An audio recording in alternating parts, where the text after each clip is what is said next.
I'll just start off with my name is Michael Ramsey. I'm participating in the Power of Place Oral History Initiative in celebration of the Heritage Village 50th anniversary and the America 250th in Pinellas County.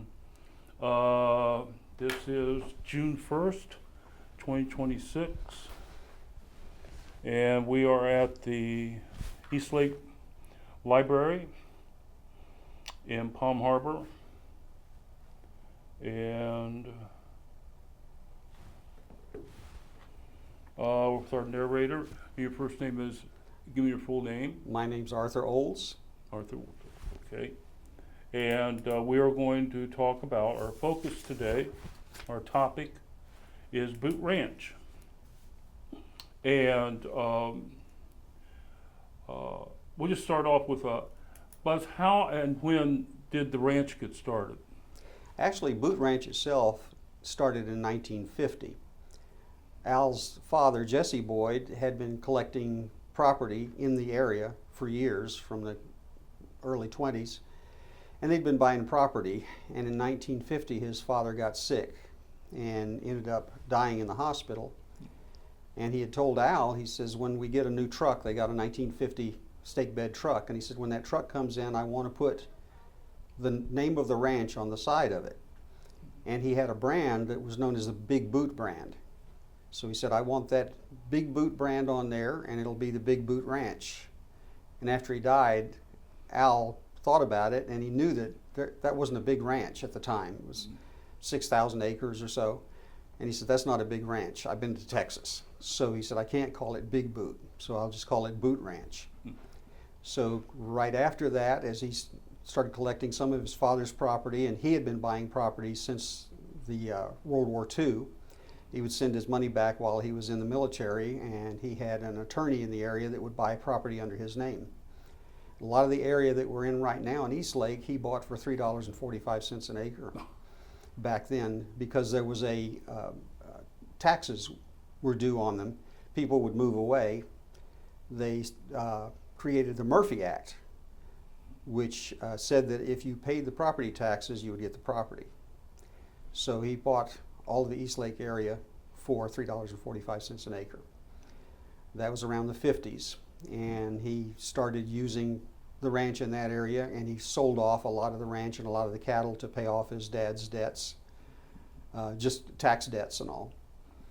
So that's basically how Boot Ranch itself started. It was never Boot Ranch until Al Boyd named it Boot Ranch in the 1950s. Wow, that's a good price per acre there. Yes. Okay, that's great. So that's really also how the name came about and Correct. everything too. That's it. And what had happened is the people in Dunedin thought Al Boyd was out of his mind, because he said the property in this area wasn't worth anything except to hold the rest of the land together. Who was Al Boyd? He was one of the pioneers of the area. They had come in the 1800s. His dad was born in this area. And they had been ranching and farming in the area since that time. I can't exactly tell you when they started buying property, but they had been in this area all along. They lived in Dunedin for a while, and then they came back out this way when they started buying the property. Mm-hmm. So he had been cattle ranching since he was a child. Okay, so it was a family. It was the whole. Who all in the family was involved with the ranch? Well, he had, his mother was there, his sister Friedel, and another brother that ended up getting a law degree and went out to Seattle, Washington. Al said many times that basically he and his dad would work the property, and the rest of the family stayed in Dunedin. They didn't want to be out here in the woods. So he mentioned many times that during Christmas he was out freezing with his dad while the rest of the family stayed in and had a good time. He wasn't too thrilled with it. Okay. With the Boot Ranch and everything, what other ranches and everything were there in Pinellas County? I don't know a lot of the other ranches because I wasn't involved with them. There was, I believe, the D&S Ranch just north of Boot Ranch in East Lake. Irving Boyette which was out of Tarpon Springs. He was the son of J.S. Boyette that was here in the 1800s that had many cattle. He had some property up towards Tarpon Springs area. But we stayed mostly north, so I don't know many of the ranches. Of course, my family, the McMullins, had ranches south of there. Yes.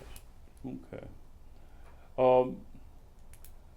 Where exactly, where in the proximity, Pinellas County, Hillsborough County, Pasco, where really, how big was, not just how big the ranch was, but what of the whole area and everything, what did it encompass? His property went from, the boot ranch itself property went from Curlew Road up to 54. And from East Lake, a lot of East Lake, and also out to Hillsborough County. He had property in Oldsmar, property in Newport Richey. At one time, he was called one day, a man had bought some property up where Veterans Village is now, bought it for his son, who was evidently a no-good, from what Al Boyd said. The guy didn't take care of it, so he called Al one day and said, I want to sell this whole property to you for $3 an acre. And I believe it was in the 40s. And Al said it was 5,000 acres. And he went to the Bank of Dunedin and said, I need to borrow the money to buy this property. And the manager of the Bank of Dunedin said, we don't have $15,000 in Dunedin. I'll get you in my car and I'll take you to Tampa. So he bought all of Veterans Village for $15,000. Wow. Of course, like it was back then. It wasn't worth anything then. No, so true. Yeah. What was raised on the ranch?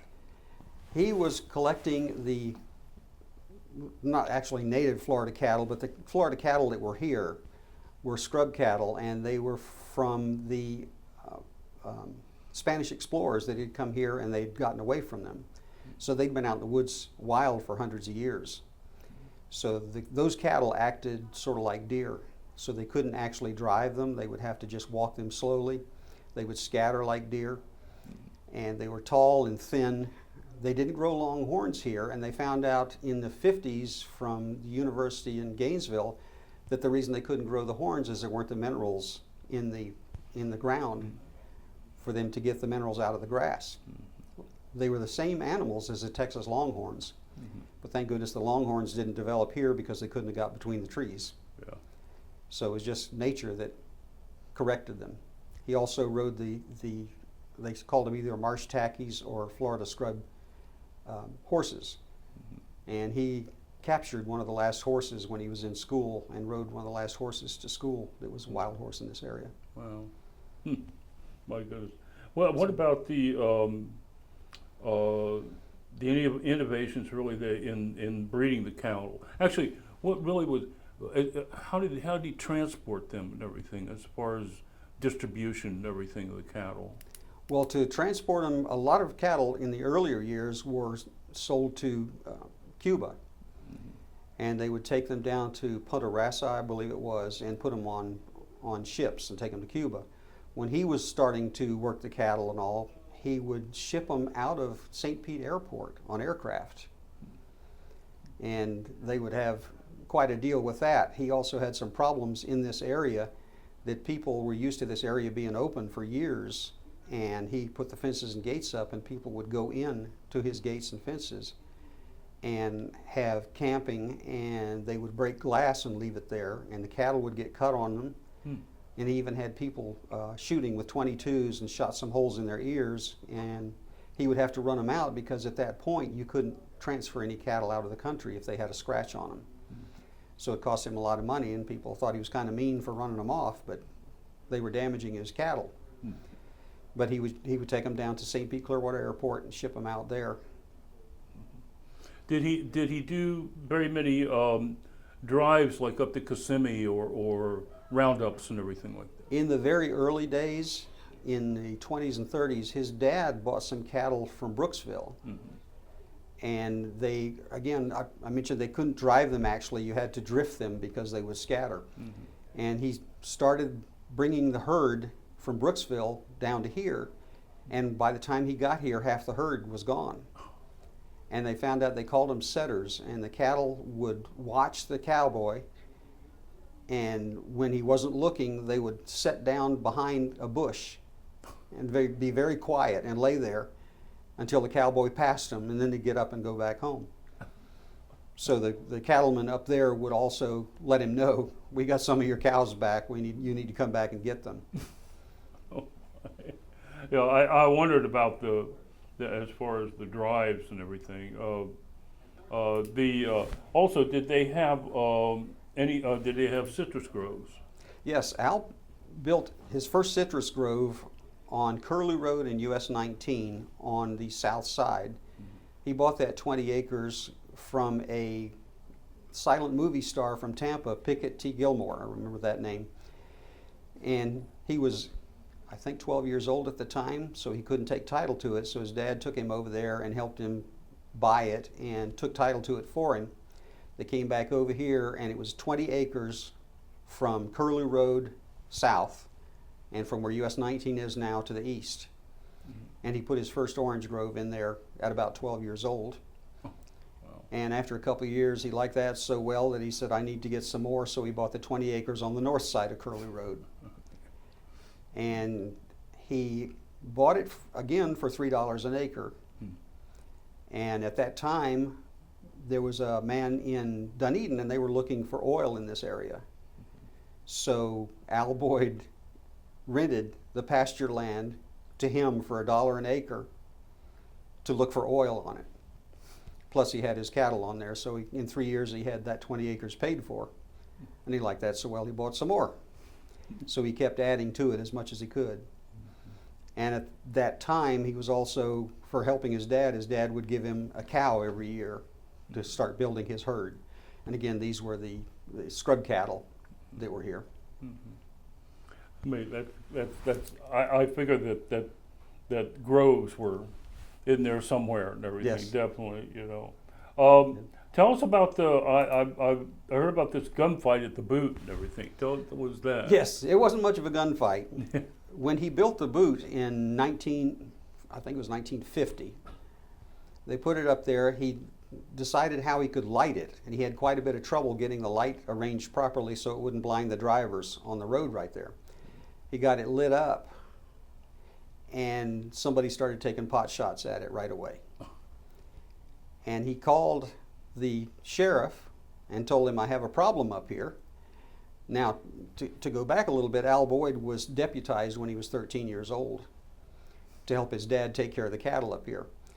So he told the sheriff he needed to do something about it. And the sheriff said, all I can tell you is that if someone fires into an occupied building, you can fire back. So if you look at the boot today, you can see there's like a pillbox underneath it. There's just enough room in there for a cot. That night, the boot was occupied. Just as Al was putting his cot up and getting his blanket spread, shots rang out. So at the south end of that boot, at the pillbox, there was a little door there, a trap door. He popped it open, and there was a pickup truck going by, and he put a .45-70 bullet out of a rifle right square in the middle of the pickup truck's door. Oh my! And the pickup truck left, and they never had anybody shoot at the boot again because the boot would shoot back. The boot will shoot back. That's right. Hey, this was the Wild West, you know. It's actually Indeed. the Wild East, you know. Yes, it was a lot wilder than the Wild West. Oh, really? So we had whip fights here, right in this my. area. Did he really? Yes, Wow. he told me one day he was working cattle up here alone Yeah. when he was in his 20s. And he was coming back home, and he came around a mulberry bush, and he saw something out the corner of his eye, and he ducked his head down, and a whip came out and wrapped around the crown of his hat and ripped his hat off. He said if he hadn't ducked, it would have caught him in the neck. And all he would tell me is that we never had trouble with that man again. And I'm not asking. Didn't have any trouble with me. How has the area here at East Lake and everything changed over the years? It's pretty amazing in my own lifetime. He had the barn in place just on the south side of Brooker Creek when I was growing up.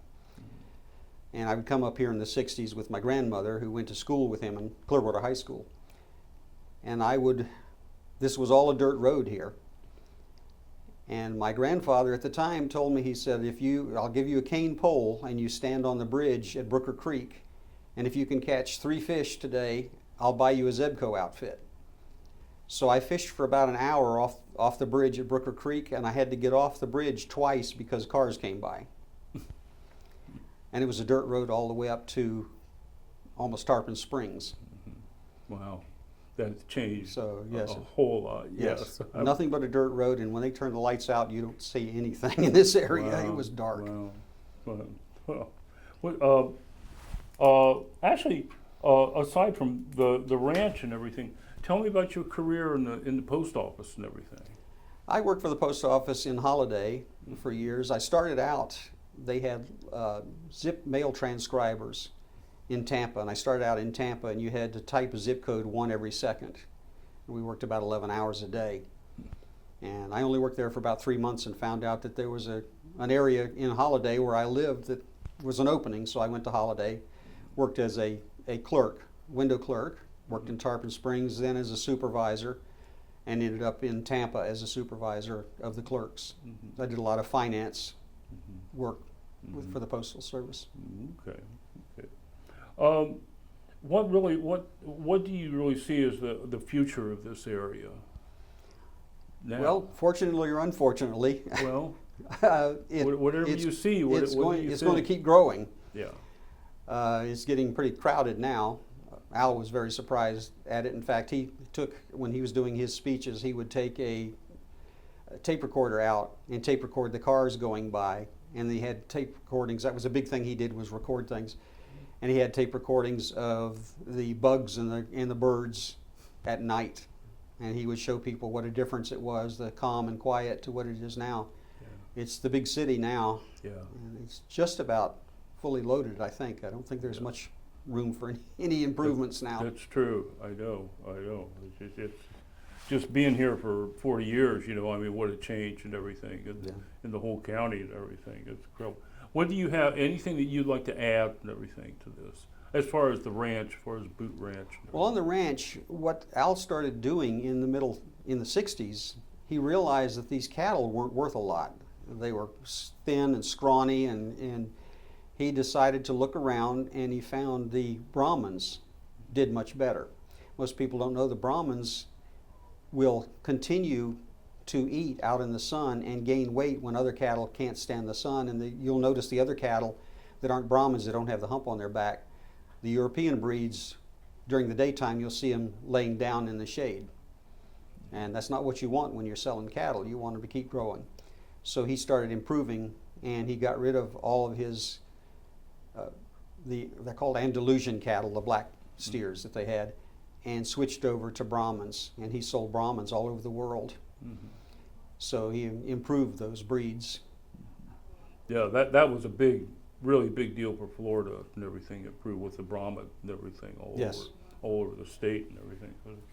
Yeah, I know. I went on I used to work for University of Florida, IFAS and everything up there, and doing interviews like this all over Southeast actually and everything, and all over Florida and everything, and the ranches and everything would that was the cattle was such a big, a big well, it was Florida was cattle and everything at one time. Right. At one time it was bigger than Texas. Yes. In Definitely cattle production. bigger than Texas and everything, and the Brahma and everything. That really made such a big difference and everything in this climate and everything for Florida and everything. It was pretty interesting. One thing might be interesting to people too. I mentioned that he had been a deputy since he was 13. Mm-hmm. What happened is in the 20s they decided to pass a no fence law, and the politicians being what they were, they set it up, let's go vote for the no fence law, and the farmers and ranchers all went and voted for the no fence law. Yeah. But the way it was written was opposite. So if you had no fence, you were in trouble. Okay. So they pushed and pushed to try to get that enforced for years, and for some reason it just fell through the cracks. Huh. Because before that, cattle would roam free. They would fence the towns in to keep the cattle out. Mm-hmm. Then when, I think it's in the 40s, they finally got it passed and started enforcing it. Mm-hmm. They put a fence line up on where the boot is now. They put a fence line from 19 to Hillsborough County there. Hmm. And they told all the cattlemen in Pinellas County that their cattle had to stay up here. Now that was quite unfortunate for the McMullins and all of them that had thousands of cattle. Oh, yeah. They had to work them out of here instead of where they were. Huh. So the first night, or the first morning, they found 87 cuts in the fence, and all the cattle went home. Oh, my goodness. So the sheriff came up and told Al Boyd's father, Jesse, Yeah. I'm deputizing you as a cattle herder. Mm-hmm. You have to keep them up here. And he said, I can't do this myself. Yeah. He said, my son needs to help me. And he said, he's 13. We can't give him a badge. So that's what needs to be done. So they took him down to Clearwater to the judge, and they deputized him as 13 years old. And he carried that badge until he died. I'll bet he did. Yes, and he was law. He was the law. Yes, indeed. Oh, my God.